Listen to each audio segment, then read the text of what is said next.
Gajrola Ramabai degree college में पहुंचे केंद्रीय मंत्री डॉक्टर जितेंद्र सिंह। भाजपा के पदाधिकारियों ने फूलों से किया जोरदार स्वागत, विपक्षियों पर साधा निशाना।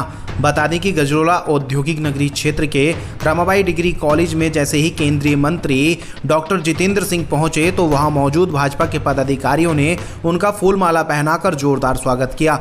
इस दौरान भाजपा के विधायक राजीव तरारा, पूर्व सांसद देवेंद्र नागपाल, ब्लॉक प्रमुख पति चौधरी बीरेंद्र सिंह, ब्लॉक प्रमुख मीनाक्षी चौधरी व अन्य भाजपा के पदाधिकारी मौजूद रहे। इस दौरान किसानों ने वहां मौजूद भाजपा के पदाधिकारी व किसानों ने उन्हें हल देकर भी उनका स्वागत किया। तो वहां मौजूद केंद्रीय मंत्री डॉक्टर जितेंद्र सिंह ने विपक्षियों पर जमकर निशाना साधा। भारत माता की जय, भारत माता की जय। बहुत देर से गर्मी में बैठने के कारण थोड़ी ध्वनि मध्यम हुई है। मुझे विश्वास है पानी की जल की व्यवस्था पर्याप्त रही होगी हमारे साथियों द्वारा, वरना वो समझेंगे कि शायद उन्होंने व्यवस्था ठीक नहीं की, सब थक गए। इस बार एक बार फिर से प्रयास करते हैं। भारत माता की, भारत माता की। अभी आप शायद सोच रहे होंगे कि कभी ये नाम पढ़ने खत्म करें और काम की बात करें, क्योंकि इन साथियों को आपकी गर्मी से राहत रहे इसलिए उन्होंने अपना बोलने का जो अवसर था त्याग दिया ताकि आपको बहुत देर इंतजार न करना पड़े। इसलिए मेरा ये दायित्व बनता है, फर्ज बनता है कि इन साथियों के नाम लेकर के इनका अभिनंदन भी करूं और आप तक पहुंचाऊं। श्रीमती अनुकृति चौधरी जी, श्री राजेंद्र सिंह खलवंशी जी, श्रीमती ममता गर्जर जी, श्रीमती मीनाक्षी चौधरी जी, गिरीन्द्र ढिल्लो जी। दुनिया जब ये कहती है कि Bharatiya Janata party with A difference कि भाई ये बाकी दलों से अलग है, तो यही इसका अंतर है। नहीं तो कोई कहता है जो भाषण देने से पीछे हटेगा, नहीं हटते। देखिए कितने कितने बड़े महानुभाव बैठे, कहते साहब हमें भाषण नहीं करना क्योंकि हमारे भाषण के कारण इनको गर्मी और लगेगी।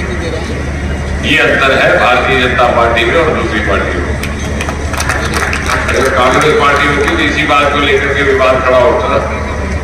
और इसलिए जब हम आज ये कार्यक्रम कर रहे हैं और ये जनसभा भी उसी श्रृंखला का एक हिस्सा है जो एक महीने भर तक दिन में देश भर में अभियान चल रहा है कि 9 वर्ष में प्रधानमंत्री मोदी जी के रूप के कार्यकाल में क्या क्या बदलाव आए, क्या क्या परिवर्तन आए और क्या क्या सुधार हुए, क्या क्या विकास हुआ, तो ये भी उसी श्रेणी में आता है। मोदी जी ने इस देश में एक नई राजनीतिक संस्कृति देने का प्रयास किया और हम सब जो इस पर मंच पर आसीन है, जो आपके असुविधा का कितना ध्यान रखते हुए उसकी चिंता कर रहे हैं, ये उसी बदली हुई राजनीतिक संस्कृति का हिस्सा है।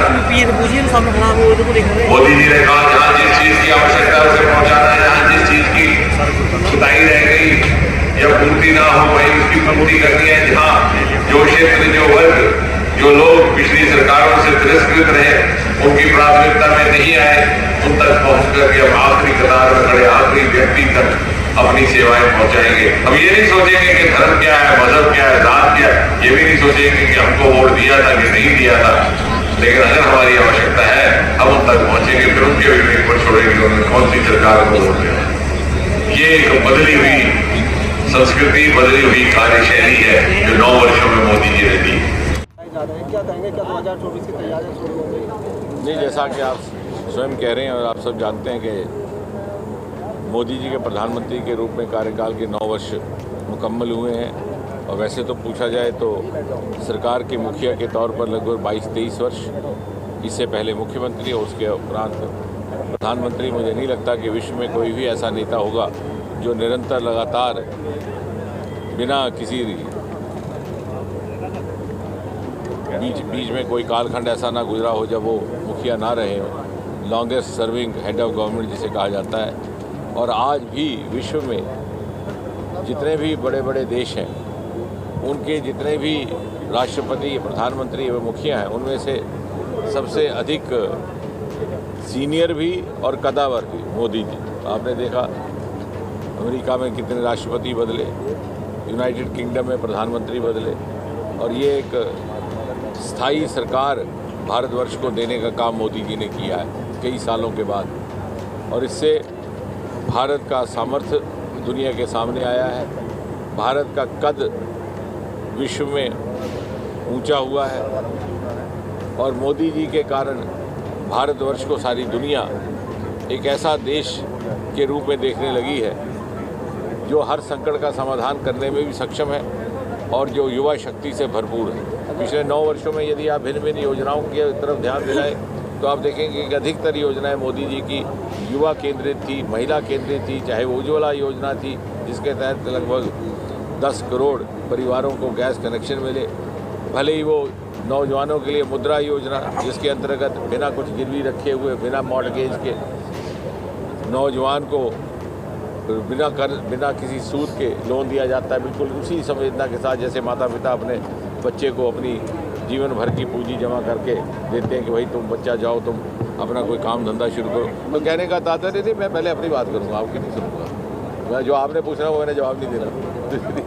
इसलिए जो मैं कह रहा हूँ मैंने वही कहना है। इसलिए हमें ये भी समझना है और लोगों तक पहुँचाना है आपके माध्यम से कि ये केवल सुधार के लिए या सामाजिक परिवर्तन की योजना ही नहीं है, ये हमारे देश में एक नए प्रकार की संस्कृति का संचालन करने वाली योजना है, हमारे में व्यवहारिक परिवर्तन करने वाली योजना है। जब युवाओं के लिए एक अंग्रेज़ों के समय की कुरीति चली आ रही थी कि गेस्टेड अफसर से दस्तखत करा के आपको अटेस्टेशन करानी, बहुत मामूली सी बात है, लेकिन जब इस नियम को समाप्त किया तो कितना बड़ा संदेश गया।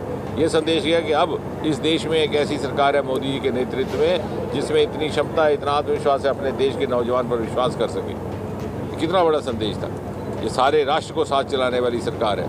मोदी जी ने हमारा सोचने का ढंग, हमारी मानसिकता को बदलने का काम किया है और ये बात हम लोगों तक पहुंचाएं। और इसलिए भी ये केवल पब्लिसिटी का विषय नहीं है, इसलिए भी कि जो इन योजनाओं का लाभ ना ले सके हों वो इसका लाभ ले सके, ताकि आखिरी कतार तक खड़े आखिरी व्यक्ति तक अंत्योदय का मंत्र लेकर जो हम निकले हैं उसमें हम सफल हो सकें। मंत्री जी, अखिलेश